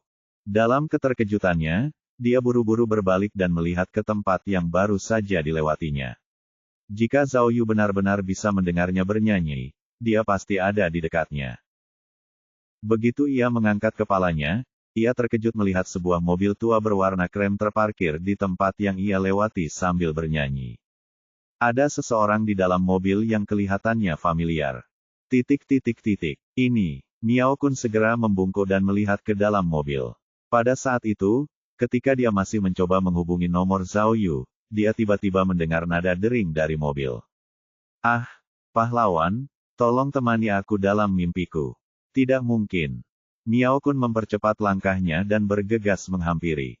Begitu sampai di depannya, orang di dalam mobil itu langsung melambaikan tangannya ke arahnya. Zhao Yu, yang mengenakan jaket, menjulurkan kepalanya keluar dari mobil. Zhao Yu, kamu, Tiba-tiba, Miao Kun merasa seperti melihat hantu. Dia tidak percaya bahwa Zhao Yu akan muncul di depannya, dan dengan cara yang aneh seperti itu. Saya sedang melihat mountain view di menara kota. Setelah melihat ayah mertuanya, Zhao Yu tidak menyapa, tetapi menirunya dan menyanyikan pembukaan, strategi kota kosong. Berhenti bernyanyi. Zhao Yu, cepatlah dan katakan apa yang terjadi. Kata Miao Kun sambil melotot ke arahnya. Kenapa kau datang ke Cape Town? Apa? Zhao Yu tertawa. Apa salahnya aku datang ke Cape Town? Kamu boleh datang, tapi aku tidak. Bukankah kamu kembali ke ibu kota? Kapan kamu? Miao Kun begitu bersemangat hingga dia tidak bisa berkata-kata. Dia berseru beberapa kali berturut-turut, lalu menggertakkan giginya dan berkata, kamu mengikutiku. Bagaimana kamu mengikutiku ke sini? Tidak. Zhao Yu melambaikan tangannya. Saya hanya ingin mencari inspirasi. Berlian itu hilang di Cape Town, jadi saya ingin memeriksa tempat kejadian perkara untuk melihat apakah saya bisa mendapatkan inspirasi. Kamu baik-baik saja. Miao Kun menatap mobil kuning yang tidak dapat dia ingat namanya, lalu membuka pintu dan duduk di kursi penumpang depan. Itu 22 tahun yang lalu, katanya kepada Zhao Yu. Di mana tempat kejadian perkaranya? Lagi pula, berlian itu tidak ada hubungannya denganmu. Jadi mengapa kamu menyelidikinya? Melihat Zhao Yu tersenyum tanpa berkata apa-apa, Miao Kun tiba-tiba menyadari sesuatu. Dia segera menunjuk Zhao Yu dan bertanya, kau mempermainkanku. Aku sudah cukup sial hari ini, kau masih tidak mau mengatakan yang sebenarnya padaku. Tidak mungkin. Zhao Yu terus tersenyum. Kamu sedang dalam suasana hati yang baik saat bernyanyi tadi. Aku sedang melihat gunung dari menara kota. Ayo, aku akan mencabut gigimu jika kau terus bernyanyi. Miao Kun hampir menjadi gila. Dia menggambar telapak tangan tulang putih 9 yin dengan tangannya dan melambaikannya di depan Zhao Yu. Bagaimana kau bisa sampai di sini? Aku tidak bercanda denganmu. Kemungkinan besar kau telah ditipu atau jatuh ke dalam perangkap seseorang. Kita berdua mungkin dalam bahaya sekarang. Tenang saja, santai saja. Zhao Yu melihat ayah mertuanya benar-benar cemas, jadi dia menyingkirkan senyumnya dan berkata dengan serius, aku tidak mengikutimu ke sini. Aku hanya ingin datang ke Cape Town untuk membuktikan satu hal. Ada apa? Tanya Miao Kun dengan mata terbelalak. Di atas kapal pesiar di pulau ajaib itu, ketika lelaki tua bernama Bacari memberitahu kami bahwa berlian-berlian itu telah diambil oleh Badan Intelijen Inggris, ia mengatakannya dengan santai namun serius. agar tidak ada seorang pun yang melihat cacat apapun. Namun, anak buahnya mengkhianatinya. Zhao Yu berkata dengan serius, apakah kamu menyadarinya saat itu? Ketika Bacari mengatakan siapa pemilik berlian itu, anak buahnya tiba-tiba tertegun setidaknya selama 0,2 detik. Menurutmu apa artinya ini? Ini menunjukkan bahwa anak buah Bacari tidak tahu apa-apa. Berlian itu adalah rahasia utama, jawab Miao Kun. Anak buahnya tidak punya wewenang untuk mengetahuinya. Tapi kupikir, Zhao Yu menggelengkan kepalanya dan berkata, mereka tiba-tiba mendengar kebohongan besar, itulah sebabnya mereka tampak begitu bingung. Tidak, kamu terlalu memikirkannya, balas Miao Kun. Si Wei adalah orang yang sangat berhati-hati, kata Zhao Yu. Saya pikir jika dia berpikir bahwa ada kemungkinan 30% bahwa berlian itu tidak ada di tangan Green, dia tidak akan mengerahkan begitu banyak orang untuk datang ke Pulau Keajaiban untuk merebutnya. Jangan lupa bahwa pasukan bayaran yang dibawanya bahkan siap untuk menantang Angkatan Darat. Jika dia tidak begitu bertekad untuk mendapatkan berlian itu, dia tidak akan melakukan hal yang berlebihan seperti itu. Jadi, mata Zhao Yu bersinar dengan kebijaksanaan, Bacari hanya ingin menghentikan kalian semua untuk memikirkannya, jadi dia berbohong kepada kalian. Teka-teki berlian Grim mungkin belum berakhir. Kurasa, Zhao Yu menunjuk ke arah Miao Kun. Itu juga alasanmu datang ke Afrika Selatan, kan? Kamu, baiklah, lalu mengapa kamu memilih Afrika Selatan? Dan kamu masih mengatakan bahwa kamu tidak mengikutiku. Miao Kun bertanya, tidak merasa canggung sama sekali. Tidak, Zhao Yu berkata dengan serius, pada kotak listrik yang menyembunyikan berlian palsu itu, selain kata sandi berlian yang ditinggalkan hijau untukmu, ada juga logo yang tidak sesuai dengan temanya. Apakah kamu masih ingat? Zhao Yu membantunya mengingat, simbolnya persegi dan berwarna biru, dan pola di tengahnya tampak seperti tas kulit. Selagi berbicara, Zhao Yu menunjuk ke arah Bank Standard Charter di kejauhan, menunjukkan bahwa deskripsinya sama persis dengan logo cabang Bank Standard Charter di Afrika Selatan. Saat itu saya agak penasaran, kata Zhao Yu. Karena generator pasang surut di Pulau Keajaiban sudah sangat tua, ketika saya berenang melewati kotak generator lainnya, saya melihat nomor model, teks, dan logo pada kotak tersebut, yang sudah lama terkikis oleh air laut, jadi saya tidak bisa membacanya. Namun pada kasus berlian palsu yang disembunyikan, bukan hanya kata sandi berliannya saja yang terlihat jelas, bahkan ikon logonya pun masih baru. Jadi, aku berpikir, Zhao Yu mengangkat sudut mulutnya dan berkata jahat, mungkinkah simbol ini ditinggalkan oleh Grim dengan sengaja? Lalu, saya meluangkan waktu untuk mempelajarinya. Hasilnya, saya segera menerima beberapa berita menarik. Zhao Yu menunjuk ke bank di kejauhan dan berkata, ikon itu tidak ada hubungannya dengan generator, tetapi logo bank. Yang lebih mengejutkan adalah bank itu berada di Afrika Selatan, dan dibuka oleh seorang pria Inggris. Saya periksa lagi, dan saya takut. Zhao Yu menjadi semakin bersemangat saat berbicara. Dari semua bank Standard Charter di Afrika Selatan, hanya kantor pusat mereka di Cape Town yang memiliki layanan brankas penyimpanan. Cape Town, bos? Oh tidak. Ayah mertua. Zhao Yu menarik lengan Miao Kun dengan gembira. Cape Town adalah tempat berlian-berlian itu hilang. Apakah menurutmu setelah Green merampok berlian-berlian itu, dia akan membuangnya di tempat dan menyembunyikan berlian-berlian itu di brankas di bank ini? Dan, mata Zhao Yu berbinar saat dia mengguncang Miao Kun dengan keras. Nomor rekening dan kata sandinya adalah rangkaian huruf dan angka yang ditinggalkan Gelin di kotak generator. Bab 1377, ada kemungkinan lain. Mendengar spekulasi Zhao Yu, Miao Kun tertawa dengan ekspresi kaku. Hebat, kau memang detektif terbaik di Tiongkok. Aku benar tentangmu, kata Miao Kun sambil menepuk bahu Zhao Yu. Kau hebat, kemampuan pengamatan, ingatan, dan analisismu tak tertandingi. Hehe, Zhao Yu tertawa terbahak-bahak, tetapi dalam hatinya, dia berpikir, ayah mertua, ini tidak sesederhana yang kamu pikirkan. Faktanya, dia sendiri telah menggunakan lebih dari 10 kilas balik memori dan membaca ulang kejadian di Pulau Jejak Ajaib berkali-kali sebelum akhirnya dia menemukan kekurangan ini. Sayang sekali. Hehe. Miao Kun tak kuasa menahan desahan saat memikirkan masa lalu yang menyedihkan itu. Zhao Yu, tahukah kau mengapa aku menyanyikan lagu strategi kota kosong tadi? Zhao Yu sedikit terkejut dan bertanya, jadi, kamu sudah pernah ke bank? Bagaimana? Apakah kamu menemukannya? Jika aku menemukannya, aku tidak perlu menyanyikan siasat kota kosong. Miao Kun menggelengkan kepalanya tanpa daya, lalu berbisik di telinga Zhao Yu, tidak ada apa-apa di sana. Zhao Yu langsung kecewa, dan seluruh tubuhnya menyusut.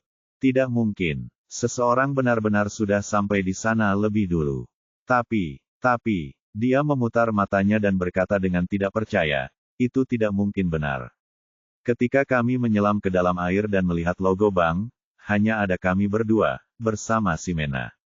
Si Mena sudah tertangkap. Saya rasa tidak ada orang lain yang bisa mengalahkannya.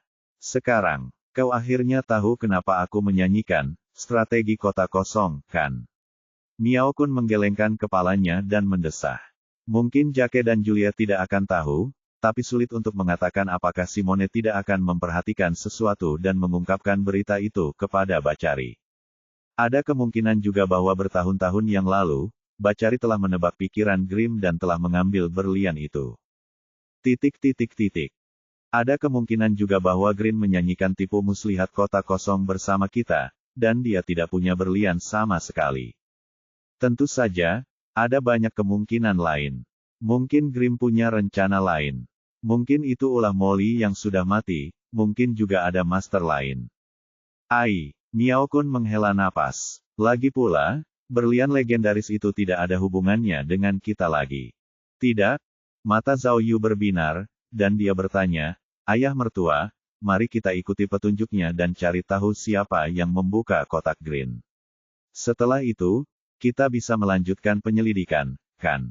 Bagaimana bisa semudah itu? Miao Kun menggelengkan kepalanya dan berkata, aku baru saja masuk. Tempat ini mengikuti aturan privasi mutlak bank-bank Swiss. Tidak ada catatan yang perlu diperiksa. Bagaimana dengan rekaman video pengawasan? Zhao Yu melanjutkan usulannya, kalian pasti punya cara untuk mendapatkan rekaman video pengawasan bank, kan? Tidak ada artinya. Sama sekali tidak ada artinya. Miao Kun membuka kopernya dan menunjuk topeng di dalamnya. Lihat, bahkan aku tahu cara menggunakan topeng, apalagi pembunuh sebenarnya yang mengambil berlian itu. Lagi pula, Miao Kun menambahkan, kita bahkan tidak tahu kapan berlian itu diambil, jadi bagaimana kita bisa memeriksa kamera pengintai? Oh, begitu ya. Zhao Yu merenung sejenak, lalu bertanya, apakah kamu yakin kamu benar-benar membuka kotak yang ditinggalkan Green? Seperti apa bentuknya? Benar-benar tidak ada apa-apa yang tertinggal di dalamnya. Ya, tidak ada apa-apa, semuanya kosong. Miao Kun mengangguk. Agar tidak ada petunjuk yang terlewat, aku bahkan merekam videonya dengan ponselku. Kotaknya bersih, dan tidak ada yang tertinggal. Lalu, Zhao Yu mengedipkan matanya yang besar dan bertanya lagi, brankas itu. Apakah benar-benar dibuka dengan kode berlian yang ditinggalkan oleh Gehring? Ya, nomor akunnya adalah Tital, dan kata sandinya adalah GDWP 2056. Miao Kun menjawab dengan jujur. Tapi, bukankah kita masih membutuhkan kuncinya? Zhao Yu terus bertanya dengan rasa ingin tahu, kamu punya kuncinya? Tidak, jawab Miao Kun tanpa ragu. Tapi ada kode 13 digit di brankas itu. Aku mengetik kode itu, dan brankasnya terbuka. Apa? Zhao Yu terkejut. Kata sandi. Bagaimana kamu tahu? Aku hanya menebak, jawab Miao Kun seperti biasa. Aku menggunakan huruf yang dimulai dengan nama 13 orang yang berpartisipasi dalam salon detektif sebagai kode. Aku tidak menyangka akan benar-benar membukanya. Oh, Zhao Yu mengangguk dan mengacungkan jempol pada Miao Kun. Ayah mertua, kamu benar-benar hebat. Kamu bahkan bisa menebak kata sandi 13 digit. Hebat, hebat. Tidak, tunggu. Miao Kun tiba-tiba menyadari ada yang tidak beres. Dia segera meraih tangan Zhao Yu dan bertanya, apa yang baru saja kau tanyakan padaku? Sepertinya tidak. Benar. Iya, Zhao Yu tiba-tiba membelalakan matanya dan dengan sengaja mengubah topik pembicaraan.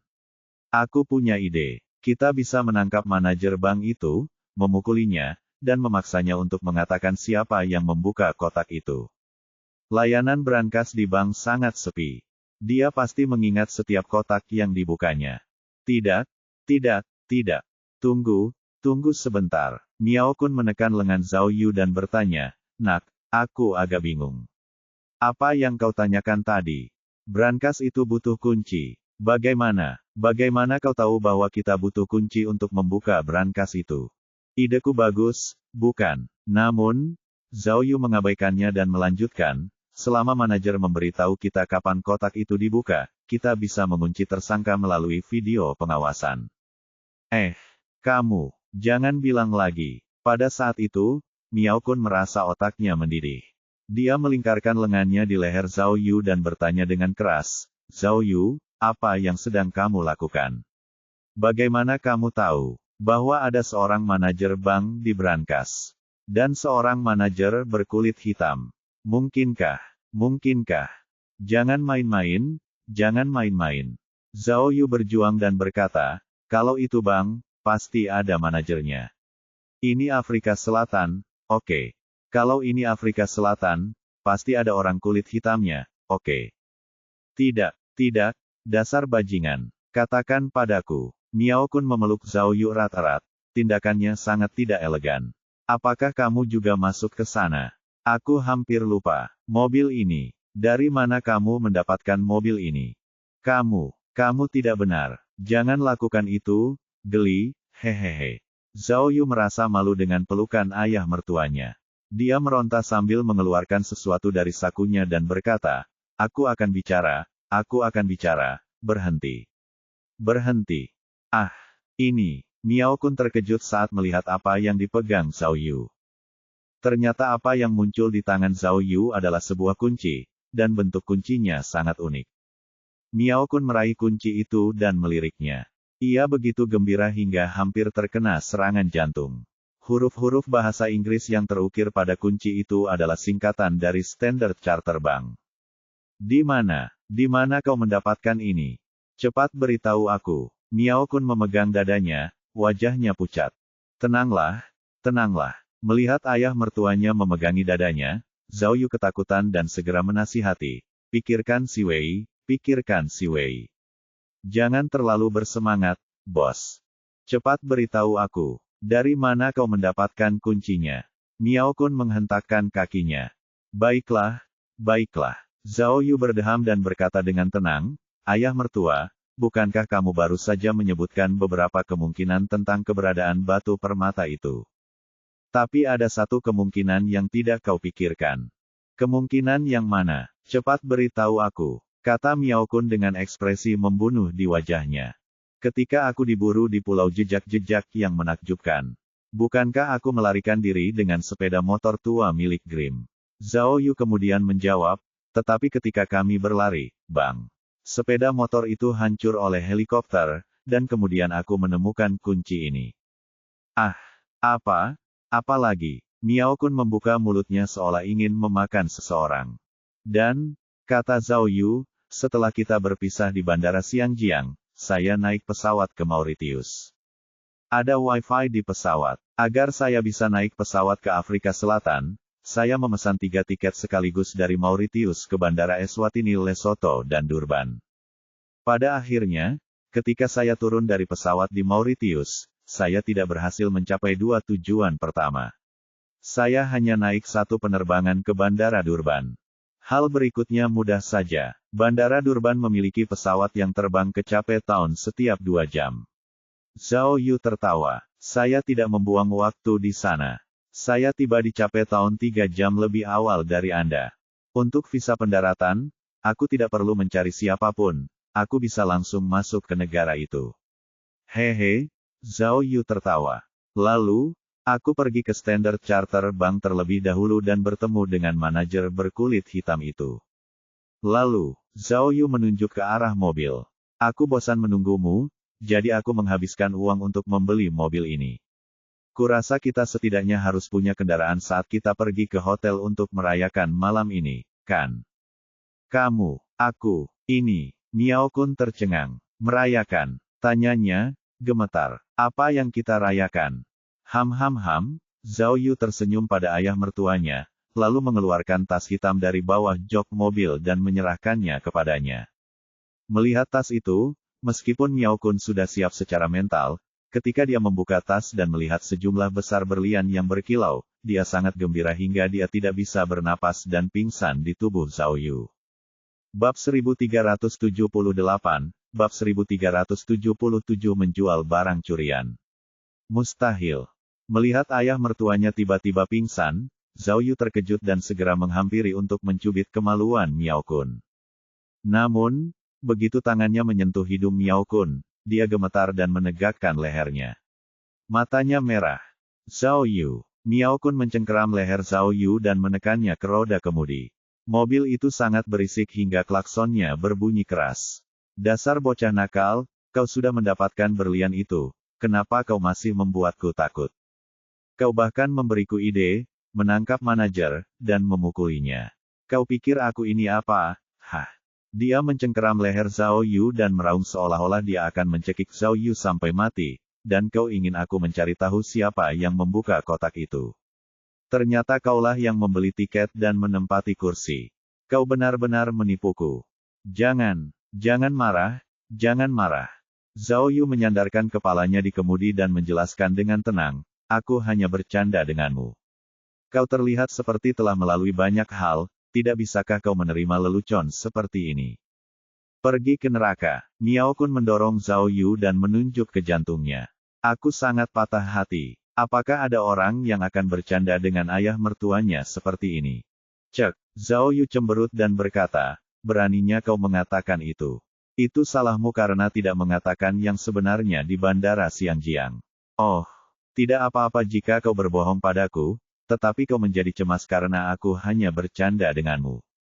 Yah, Miao Kun kehilangan kata-kata, dan suaranya bergetar saat dia berkata, Aku hanya tidak ingin kau berada dalam bahaya. Jangan berikan itu padaku. Zhao Yu menyentuh tas berlian itu dan berkata, aku sudah menaklukkan pulau ajaib bersamamu, tetapi saat waktunya membagikan berlian, kau mencampakkanku. Di mana hati nuranimu? Ini, wajah Miao Kun memerah mendengar kata-kata Zhao Yu. Dia tidak bisa berkata apa-apa, jadi dia mengulurkan tangan untuk memegang tas berlian itu. Dia mengganti topik pembicaraan dengan ekspresi yang tidak wajar dan bertanya, apakah kamu yakin tidak mempermainkanku? Berlian ini benar-benar. ... Jangan khawatir. Zhao Yu berkata dengan percaya diri, saya sudah menilai mereka. Mereka pasti asli. Saya tidak mengerti apa arti berlian murni sampai hari ini. Saya pikir itu adalah biji yang belum pernah dipotong. Lagi pula, itu hanya tidak tertanam. Miao Kun membuka tas itu dan dengan hati-hati menyentuh berlian di dalamnya. Ya Tuhan, ya Tuhan. Ibu suriku. Miao Kun membelai berlian itu bolak-balik, lalu memejamkan mata dan bergumam pada dirinya sendiri, perasaan ini sangat berbeda. Tidak heran orang-orang tergila-gila padanya. Ayo, nenekku. Saat dia mabuk, dia tiba-tiba menyentuh berlian yang lebih besar. Dia langsung membungkuk, wajahnya hampir terbenam ke dalam tas, dan memuji dengan heran, ada. Benar-benar ada berlian merah muda. Berlian merah muda yang begitu besar, itu benar-benar terlalu langka, terlalu langka. Zhao Yu, dia meraih Zhao Yu lagi, apakah kamu pikir aku sedang bermimpi? Sambil berkata demikian, dia mencubit lengannya dengan keras dan langsung memperlihatkan giginya kesakitan. Tidak apa-apa, tidak apa-apa, Zhao Yu segera menghiburnya. Jangan khawatir, ini bukan mimpi, hehe. Saat pertama kali mengeluarkan berlian itu, reaksiku jauh lebih besar darimu. Kemudian, Zhao Yu menunjukkan kepada Miao Kun bekas gigitan yang dalam di lengannya. Namun, apalagi yang bisa dipedulikan Miao Kun? Tubuhnya gemetar saat mengambil segenggam berlian. Kedua tangannya tidak dapat menampung semuanya. Beberapa berlian yang lebih kecil mengalir melalui ujung jarinya seperti kerikil. Keren. Hebat sekali. Miao Kun tampak bahagia seperti anak kecil yang baru saja menerima permen. Senang sekali bisa memegang berlian di tanganku dan merasakan beratnya. Hahaha, setelah tertawa, Miao Kun kembali ke posisi bertarung dan mulai bernyanyi lagi, ayo kita kembali ke kamp bersama. Kita akan menyelesaikan pekerjaan pukul 1.35 siang besok. Zhao Yu tidak mengerti apa yang dinyanyikan Miao Kun, namun dia menyilangkan lengannya dan menunggu dengan sabar sembari menyaksikan ayah mertuanya menikmati lagu tersebut. Setelah Miao Kun selesai menyanyikan lagunya, dia tiba-tiba terbangun dari kegembiraannya. Dia meraih pergelangan tangan Zhao Yu dan berkata dengan penuh semangat, "Ayah, Zhao Yu, cepat katakan sekali lagi, berlian ini. Bagaimana kamu mendapatkannya?" Saya, Zhao Yu tertegun sejenak, lalu menjawab, "Tentu saja, seperti Anda, saya menemukannya di brankas yang ditinggalkan Green. Saya punya nomor rekening dan kata sandinya, dan kunci ini." Dia menggoyangkan kunci itu lagi. "Jadi, saya tidak perlu menggunakan kode 13 digit apapun untuk membuka brankas itu. Setelah saya membukanya, di sana. Tas dan berliannya semuanya ada di sana." Sebenarnya, perkataan Zhao Yu terdengar tulus, tetapi sebenarnya, ada banyak yang dilebih-lebihkan. Karena kunci di tangannya sama sekali tidak diambil dari sepeda motor Green, tetapi dari sepeda motor yang ditemukannya sendiri. Dialah yang mengukir inisial Bank Standard Charter di kunci tersebut. Ternyata, ketika Zhao Yu mengetahui bahwa petunjuk yang ditinggalkan oleh warna hijau mungkin terkait dengan cabang Standard Charter Bank di Afrika Selatan, dia telah menggunakan peramban tak kasat mata miliknya pada pagi hari untuk menanyakan tentang situasi bank tersebut. Dia tahu bahwa jika Green meninggalkan brankas, maka dia setidaknya harus memahami seluruh proses pembukaan brankas tersebut untuk memastikan brankas itu bisa dibuka. Peramban tak kasat mata itu begitu canggih sehingga informasi yang ditemukan Zhao Yu bahkan lebih terperinci daripada yang dimiliki Miao Kun. Ia tahu bahwa membuka brankas itu memerlukan nomor rekening, kata sandi, dan kunci. Ia mungkin bisa menebak dua hal pertama, tetapi ia tidak tahu di mana menemukan kuncinya. Namun, Zhao Yu membawa alat pembobol kunci universal, jadi tidak masalah apakah dia punya kunci atau tidak. Jadi, dia menemukan kunci acak hanya untuk berpura-pura saat dia menggunakan benda untuk membuka brankas. Jadi, wajah Miao Kun berangsur-angsur menjadi serius. Dia mengerutkan kening dan bertanya, "Manajer yang melayanimu juga pria kulit hitam itu?" Zhao Yu mengangguk. Miao Kun mengumpat, "Orang itu benar-benar pandai berakting. Kau baru saja membuka brankas itu dan kemudian aku pergi. Namun, ketika dia menghiburku, dia bertindak seolah-olah tidak terjadi apa-apa. Dia sangat profesional. Ayah mertua, jangan khawatir." Pada saat ini, Zhao Yu membuka ranselnya, memperlihatkan wig pirang. "Aku tidak bodoh. Aku menyamar saat masuk. Aku jamin kamera pengintai tidak akan bisa melihat apapun." Kali ini, Zhao Yu tidak berbohong, dan apa yang dikatakannya bahkan lebih benar. Untuk menyembunyikan identitasnya, Zhao Yu menggunakan alat penyamaran tak kasat mata dan pengubah suara tak kasat mata untuk menyamarkan dirinya sebagai seorang wanita cantik pirang asing. Namun, setelah menggunakannya, ia menyadari bahwa ia sama sekali tidak bisa berbicara dalam bahasa Inggris, sehingga ia hanya bisa menggunakan tangannya untuk memberi isyarat sepanjang waktu. Pengubah suara itu sia-sia. Tidak mungkin. Miao Kun menatap peralatan rias yang telah disiapkan Zhao Yu dan merasa tidak percaya. "Kau bahkan tahu ini. Apakah kau pernah menjadi agen rahasia sebelumnya?" tanyanya. "Aku pernah menonton film sebelumnya." Zhao Yu menjawab dengan serius. Miao Kun menatap Zhao Yu dengan aneh. Jika dia tidak mengirim seseorang untuk menyelidiki latar belakang Zhao Yu, dia tidak akan percaya bahwa Zhao Yu hanyalah seorang polisi kriminal biasa. Zhao Yu merasa malu dengan tatapan mata Miao Kun, jadi dia menunjuk ke arah tas berlian dan langsung ke intinya. "Ayah mertua, ayo, tidak, ayo kita bicara tentang bisnis yang serius. Bagaimana kita akan membuang berlian-berlian ini?" Bab 1379, Bab 1378 mendapatkannya dengan cara yang benar. Apa? Membuang barang curian. Cek. Miao Kun terdiam. Dia tidak bisa menahan diri untuk tidak mengerutkan kening dan bertanya, Zhao Yu, ada pertanyaan yang tidak bisa ku mengerti. Karena kamu sudah mendapatkan berlian itu dan menyamarkannya agar tidak ada yang tahu, mengapa kamu tidak mengambil barang curian itu dan melarikan diri? Mengapa kamu menungguku di sini dengan berlian itu? Ahem, apa kau tidak tahu? Zhao Yu menepuk dadanya dan berkata dengan arogan, aku, Zhao Yu, setia dan pemberani. Aku tidak melupakan orang yang menggali sumur saat aku minum air. Aku setia kepada alam semesta dan ayah mertuaku telah memperlakukanku dengan baik. Aku tidak bisa tidak berterima kasih. Pergi sana, Miao Kun menyela Zhao Yu saat melihatnya bersikap tenang. Kau iblis berusia 1000 tahun. Jangan bertingkah seperti gadis kecil yang tidak bersalah. Katanya, cepatlah dan seriuslah. Ah, baiklah. Melihat ayah mertuanya tidak terkalahkan, Zhao Yu dengan cepat menjawab dengan takut-takut, ayah mertua, jika aku berkata bahwa aku tidak tahu bagaimana cara membawa berlian keluar dari negara ini, apakah kau akan mempercayaiku? Kamu, Miao Kun kembali terdiam. Dia menunjuk hidung Zhao Yu dan mengeluh, kenapa kamu tidak pernah mengikuti naskah? Aku tidak berbohong padamu. Zhao Yu menyeka keringat dingin di dahinya, sebenarnya, saat pertama kali aku mendapatkan berlian itu, aku sedang bermimpi. Dia pikir dia seorang miliarder. Tapi kemudian, semakin aku memikirkannya, semakin aku merasa ada yang salah, dan semakin aku memikirkannya, semakin tidak nyaman perasaanku. Akhirnya, saya menemukan fakta yang kejam. Nafsu makan pemuda ini kecil, dan dia tidak bisa menghabiskan semangkuk nasi sebesar itu. Oh, Miao Kun mengangguk sedikit. Setidaknya kamu punya kesadaran diri.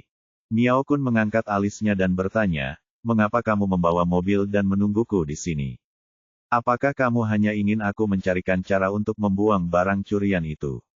Berapa banyak yang ingin kamu bagi denganku? Ya. Kali ini, giliran Zhao Yu yang ragu-ragu. Dia menatap Miao Kun, tidak tahu harus menjawab apa. Sebenarnya, apa yang dikatakan Zhao Yu adalah kebenaran. Dia hanya ingin mendapatkan berlian itu, tetapi sekarang setelah dia mendapatkannya, dia tidak tahu harus berbuat apa.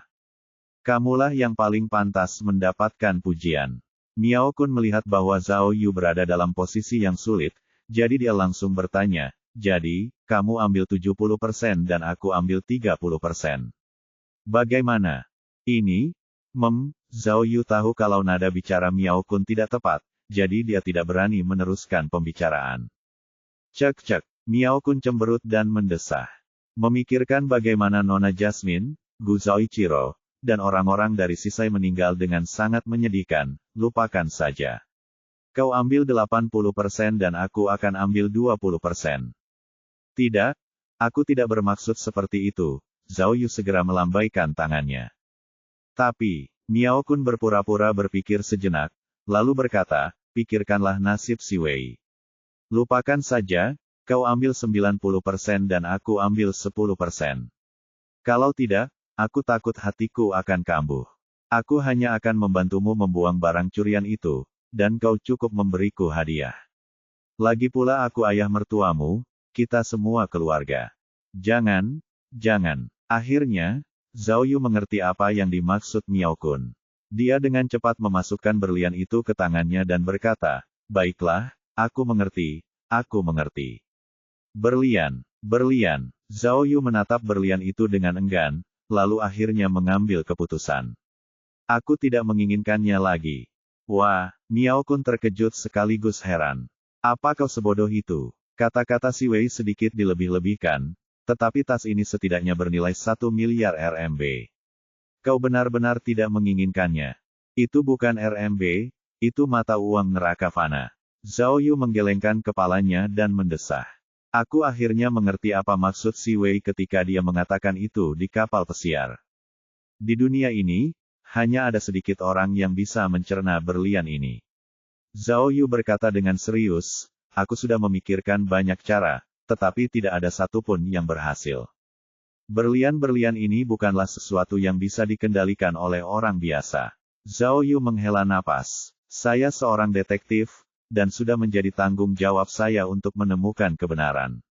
Namun, karena kebenaran telah ditemukan, tujuan saya telah tercapai. Adapun berlian itu, Zhao Yu mendorong berlian itu ke sisi Miao Kun. Lupakan saja, itu seperti bom sialan yang tak terhitung jumlahnya. Aku tidak mampu untuk memainkannya.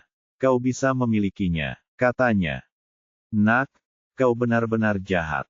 Miao Kun mengerutkan kening. Membiarkan bom meledakkanku. Ayah mertua, Zhao Yu menepuk lengan Miao Kun dan menasihatinya dengan sungguh-sungguh, jadi, aku menyarankanmu untuk tidak tergila-gila pada hal ini. Kamu sudah sangat kaya, tidak perlu sampai terjerumus dalam hal seperti ini. Kamu sendiri yang mengatakannya, Si Wei adalah contoh terbaik. Kalau bukan karena obsesinya dengan berlian, dia tidak akan kehilangan nyawanya di pulau jejak kaki yang menakjubkan dan putrinya tidak akan dijebloskan ke penjara, tidakkah kamu berpikir begitu? Grim, Tanizichiro, Sisai, dan yang lainnya semuanya mati karena berlian. Jadi, dengarkan aku, mari kita pikirkan cara untuk mengatasinya, cepat. Hahaha. Miao Kun menatap Zhao Yu dan tertawa. Kau, bocah, mengapa kau selalu membiarkanku melihat kelebihanmu? Saya sangat mengagumi putri saya. Di mana dia menemukan orang yang berkualitas seperti Anda? Kamu? Miao Kun meninju Zhao Yu dengan keras dan berkata, aku jarang memuji orang, tetapi mengapa semua yang kamu lakukan dan setiap kata yang kamu katakan dapat menyentuh hatiku? Aneh sekali. Sambil berbicara, dia melayangkan pukulan lagi. Aduh, Zhao Yu memegang lengannya kesakitan dan menatap ayah mertuanya seolah-olah dia gila. Hahaha, Miao Kun menyimpan berlian itu, lalu berkata dengan sungguh-sungguh, Zhao Yu, berlian itu sudah ada di sini. Apakah menurutmu kita masih punya kesempatan meskipun kita rela melepaskannya? Bisakah kita menghindari pertumpahan darah? Ini, Zhao Yu mengerutkan kening. Mari kita pikirkan cara. Apa ada cara lain? Miao Kun menghela napas dan mengeluarkan cerutu dari kopernya. Setelah menyalakannya sendiri, dia akhirnya berkata, Zhao, aku juga merasakan hal yang sama sepertimu. Kau tahu, aku hanya suka menyanyikan strategi kota kosong, karena aku selalu punya ilusi bahwa aku adalah Si Mai. Tidak peduli seberapa keras aku berusaha, aku tidak bisa menang melawan Su Geliang. Oh, maksudmu, Si Wei? Tanya Zhao Yu. Tidak, aku tidak banyak berhubungan dengan Si Wei, maksudku Ying Hijau.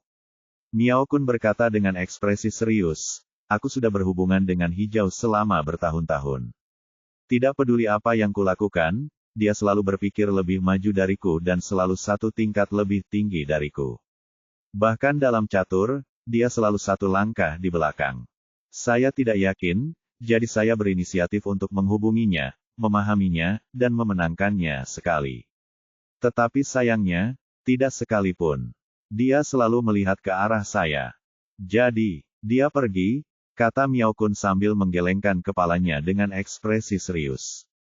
Memecahkan teka-teki berlian tentu saja menjadi obsesiku. Ketika saya melihat brankas itu kosong, saya benar-benar ingin mati. Keberhasilan sudah begitu dekat, tetapi orang lain mengalahkan saya. Depresi seperti itu tidak terlukiskan. Tapi, Miao Kun membersihkan debu dari pakaiannya dan berkata, ketika aku keluar dari bank dan mulai menyanyikan lagu strategi kota kosongku, aku tiba-tiba merasa lega. Aku sudah memikirkannya. Apa hubungannya berlian-berlian itu denganku? Miao Kun meletakkan cerutunya dan berkata dengan suara yang jelas, apakah aku harus terganggu olehnya? Memangnya kenapa kalau aku mendapatkannya? Dan memangnya kenapa kalau aku tidak bisa mendapatkannya? Saya menjalani hidup yang baik, mengapa saya harus hidup hanya untuk sebuah obsesi? Itu sungguh menggelikan. Jadi, dia mengangguk dan berkata, itulah mengapa saya bernyanyi dengan sangat antusias dan dalam.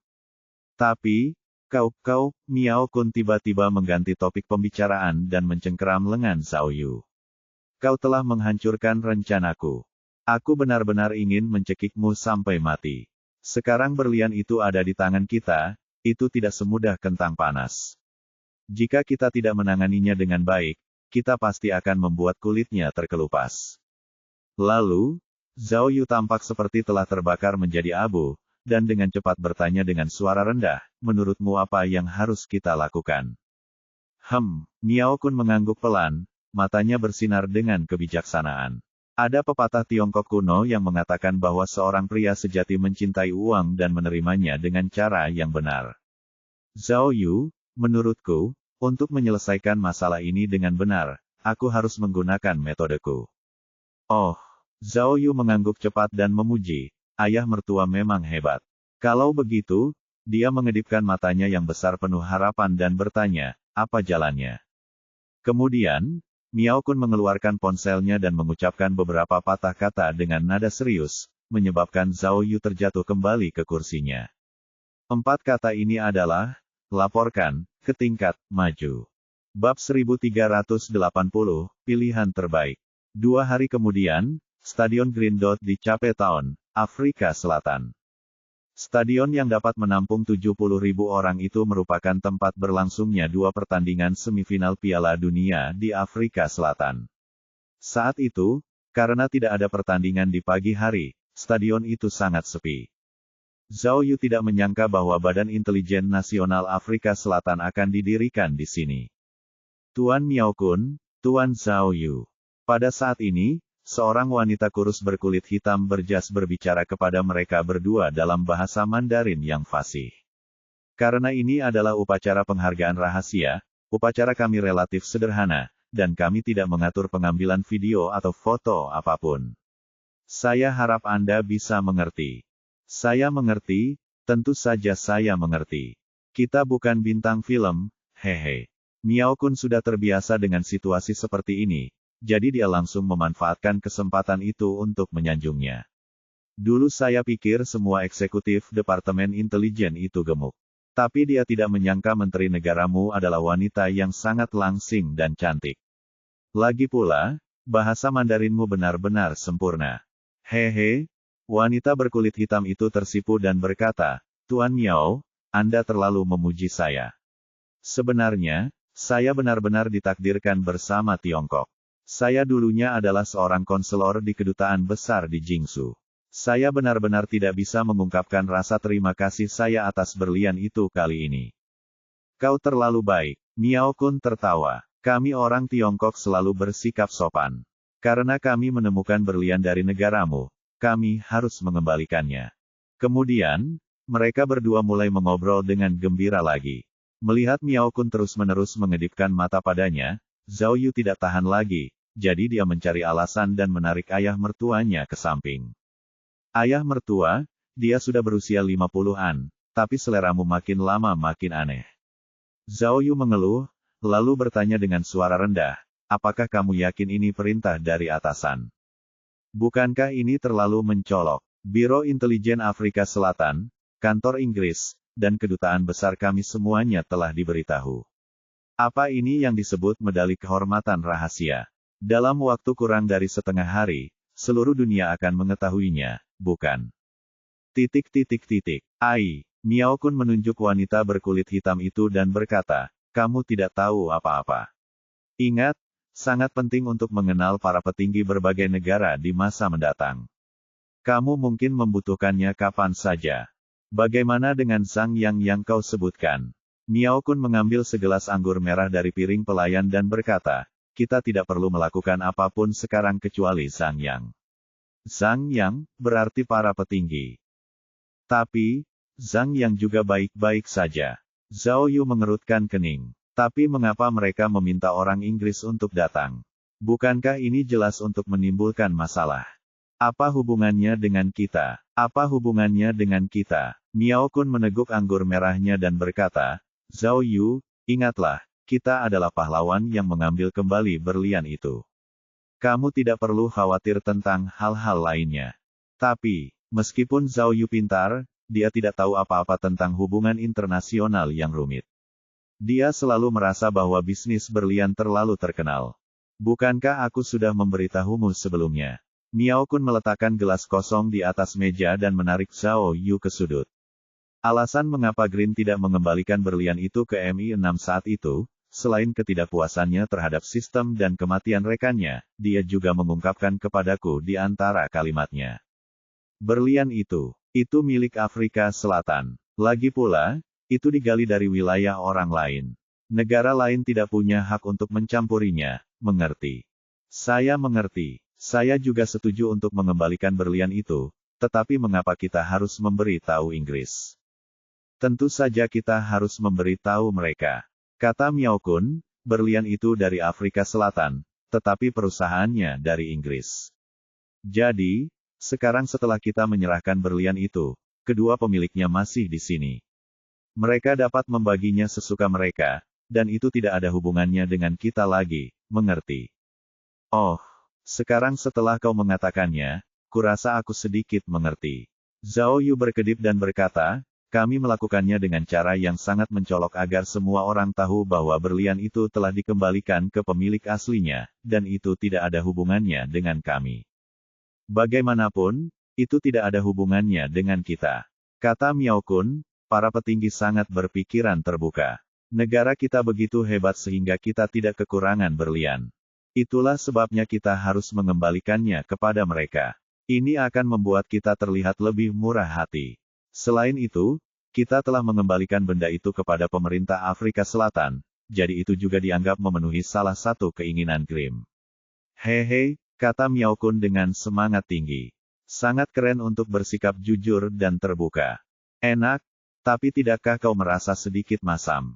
Zhao Yu mengerutkan kening. Kita telah menyia-nyiakan hidup kita di pulau yang menakjubkan, tetapi berlian. Cukup, Zhao kecil. Miao Kun menghiburnya. Ketika kamu mencoba membujukku, apakah kamu tidak berpikir jernih? Jika kita berdua menyimpan berlian kita untuk diri kita sendiri, kita tidak akan bisa hidup dengan nyaman selama sisa hidup kita. Hal-hal selalu berubah ketika mencapai titik ekstrim. Itu sama sekali bukan kekayaan, tetapi beban. Aku mengerti, kata Zhao Yu, namun sorot matanya jelas memperlihatkan bahwa dia enggan untuk pergi. Hehehe, Miao Kun tertawa dan menepuk bahu Zhao Yu. Kamu masih belum mengerti apa itu etika internasional. Pikirkanlah, jika kita mengembalikan berlian dalam jumlah besar itu kepada mereka, mereka tidak mungkin begitu saja memberi kita spanduk sutra yang bertuliskan, jangan simpan uangmu, kan? Maksudmu, ada manfaatnya? Zhao Yu bertanya, matanya terbuka lebar. Omong kosong. Miao Kun tertawa dan menunjuk ke arah petugas wanita berkulit hitam itu, sambil berbisik, sekarang kau tahu kenapa aku melotot ke arahnya. Dia baru saja memberitahu saya bahwa pemerintah Afrika Selatan akan memberi kami masing-masing berlian biru dengan berat bersih 1,88 karat, kekebalan diplomatik khusus, dan gelar warga negara kehormatan Cape Town sebagai tanda terima kasih kami. Wow, Zhao Yu berseru kaget dan bertanya, berlian biru ini, berapa harganya? Itu terjual seharga 18,8 juta dolar Hong Kong di pelelangan Jasper sebelum tahun baru. Miao Kun tertawa, tapi jangan pernah berpikir untuk menjualnya. Ketika aku menikah dengan Miao Miao, bukankah aku akan memberikannya pada putriku? Hantu tua, Zhao Yu bergumam pelan, itu berarti kedua pil itu milikmu, kan? Mengapa kamu tidak memberikan yang itu kepada putrimu sebagai mas kawinnya? Pergilah ke neraka, aku hanya punya satu anak perempuan, tegur Miao Kun. Di masa depan, bukankah semua harta benda akan menjadi milikmu? Kamu seharusnya diam-diam bahagia. Apakah ada gunanya menawar denganku untuk 10 juta atau 20 juta berlian ini? Lalu, apa arti kekebalan diplomatik? Zhao Yu bertanya lagi, mengapa kekebalan itu terbatas? Yah, kamu tidak akan mengerti bahkan jika aku memberitahumu. Miao Kun menjelaskan dengan tidak sabar, pada dasarnya, kamu memiliki kekebalan ini, jadi kamu tidak perlu membayar pajak saat kamu membeli barang di Afrika Selatan. Juga, jika Anda menghadapi sengketa hukum, Anda akan memiliki hak istimewa tertentu dan sebagainya. Lalu, bagaimana dengan warga kehormatan? Zhao Yu bertanya lagi. Kita tidak perlu membayar untuk masuk ke tempat itu. Miao Kun mengangkat bahunya. Oh, Zhao Yu mengangguk. Sama saja dengan bermain-main selama setengah hari, tapi hanya berlian biru ini yang berguna. Salah. Tentu saja, Miao Kun menyangkal. Ini hanya hadiah untuk Afrika Selatan. Untuk menunjukkan sikap mereka sebagai negara besar, hadiah untuk Inggris tidak boleh lebih buruk daripada hadiah untuk Afrika Selatan. Oh, benarkah? Benarkah? Zhao Yu seperti boneka, tiba-tiba penuh energi. Dia mendesak, cepat, katakan padaku, apa yang kau berikan pada kami? Kau meneteskan air liur, lihat wajahmu yang naif. Orang Inggris lebih langsung, kata Miao Kun. Mereka hanya memberi kami ONE 77 masing-masing.